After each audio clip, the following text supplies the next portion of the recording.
अंबा नदीला आलेल्या भीषण पुरामुळे नागोठणे शहर आणि परिसराचे मोठे नुकसान झाले आहे। याच पार्श्वभूमीवर आमदार अनिकेत तटकरे यांनी नागोठणे शहर आणि परिसराचा पाहणी दौरा करून पूरग्रस्तांच्या समस्या जाणून घेतल्या। अंबा नदीला आलेल्या पुरामुळे व्यापारी, नागरिक आणि शेतकऱ्यांचे कंबरडे मोडले आहे। या नुकसानीची पाहणी करण्यासाठी विधान परिषदेचे आमदार अनिकेत तटकरे गुरुवारी सायंकाळी नागोठण्यातील छत्रपती शिवाजी महाराज चौकात दाखल झाले। यावेळी राष्ट्रवादी काँग्रेसचे नेते किशोर जैन यांनी आमदारांचे लक्ष पूरग्रस्तांच्या गंभीर समस्यांकडे वेधले। अनिकेत तटकरे यांनी छत्रपती शिवाजी महाराज चौकातून दौऱ्याला सुरुवात करत बाजारपेठ, कोळीवाडा, मोहल्ला परिसर आणि खुमाचा नाका या भागात पाहणी केली आणि व्यापाऱ्यांच्या व्यथा ऐकून घेतल्या।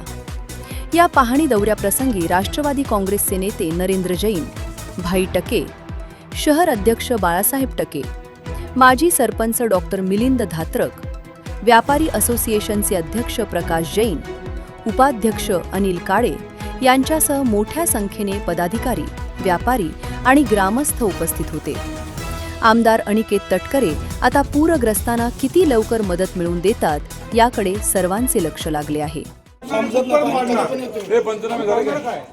पंचनामा कुठलाही तलाठी कुठला महसूल अधिकारी इकडे आला नाही। हो, आम्हाला हॉटेलमध्ये पंचनामा येतात, सांगतात पाणी वाढतात, नव्हते काय म्हणत पाणी येतोय व्हायला पाहिजे ना। कालचा दिवस गेला, आज एरिया पाणी सोडतात बी आता इतके वर्ष महसूलचे अधिकारी जे यायचे भोंगा सांगायचे पाणी वाढतंय सोडतंय सावध राहा, काही नाही। एक विषय आहे की जे व्यापारी लोक आहेत त्यातलं सामान काढणार, साफसफाई रस्त्यावर येणार, तर हे पोलीस लोक पण जाम त्रास देतात। सकाळपासून वादविवाद चालू आहेत सगळीकडे।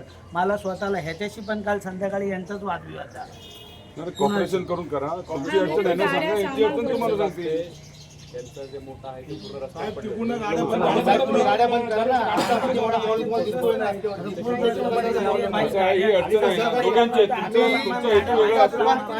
हेतू जो आहे तोही समजून घ्यायला पाहिजे। वादविवाद झाला माणसं लावली होती मी आणि थांबून घेतलं। गाड्या बंद काय होतं इथे बघे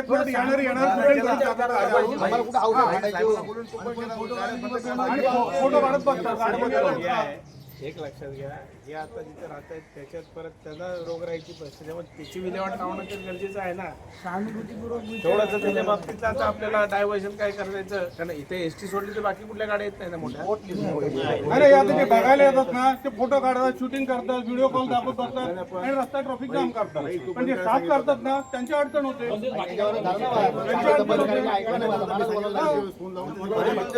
आता मी माझ्या घरची साफ करतो ना, माझी अडचण होते।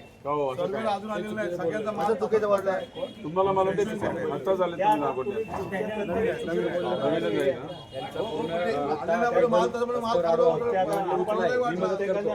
कॉपरेटिव्ह आहेत लोक, तुम्हाला अनुभव येईल। हायवेला मध्ये दिलाय 2 दिवस माझ्या दुकान आता काय सगळे त्रासच असलं काय पण होतं ना, बोलणार काय पण तुमचं आहे, तुम्ही काय सहानुभूतीने घेतलं पाहिजे। दुसरं फक्त एकच यांनी तुम्हाला कोणीच कळलं नाही, रात्री 3 वाजता पाणी सोडला आणि कल्पनाच नाही। पाणी सोडलेलं पण नाही ना ग्रामपंचायतीला,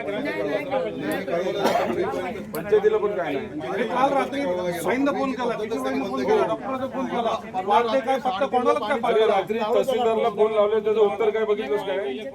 रात्रीचं काय काम आहे? रात्रीचं आम्ही तिथे जाऊ, आम्ही व्हॉट्सअपवर तुम्हाला 3:30 वाजता पुराचं पाणी नाही, पावसाचं पाणी नाही, तुम्ही पाणी सोडताय।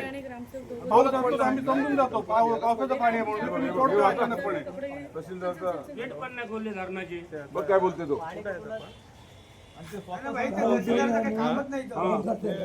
नाही, मी त्यांना लिहिलो, मी त्यांना फोन केला ना, शैलेशचा फोन आला तर त्यांनी लिहिले मला, आता रात्रीचं काय काम आहे? अरे गाव बुडते तर रात्री आहे तर काही दिवसा सांगा तुम्हाला। आता याच्यामध्ये इथे आपलं पंचनामे करायला कोण आलेलं आहे, पाणी जर सोडत असेल तर खाली कळवायला पाहिजे, प्रशासनाने पाणी सोडते ते कोऑर्डिनेशन ते तुम्ही ठेवलं पाहिजे। काल पाऊस नसताना सुद्धा पण पाणी सोडलंय, 2 दिवस पाणी, 2 दिवस आणि दिवसा सोडा, रात्री नको। नाही इथे कुठे कळवलंय खाली? आता पीआय समोर आहेत, ग्रामपंचायतीची समोर आहेत, कोणालाच माहित नव्हतं काल सोडलेलं पाणी। सकाळचं पण नाही आणि संध्याकाळचं पण, रात्रीचं पण पण नाही। कालचं पाण्याचं ग्रामसेवक समोर आहे. हां काय बोलले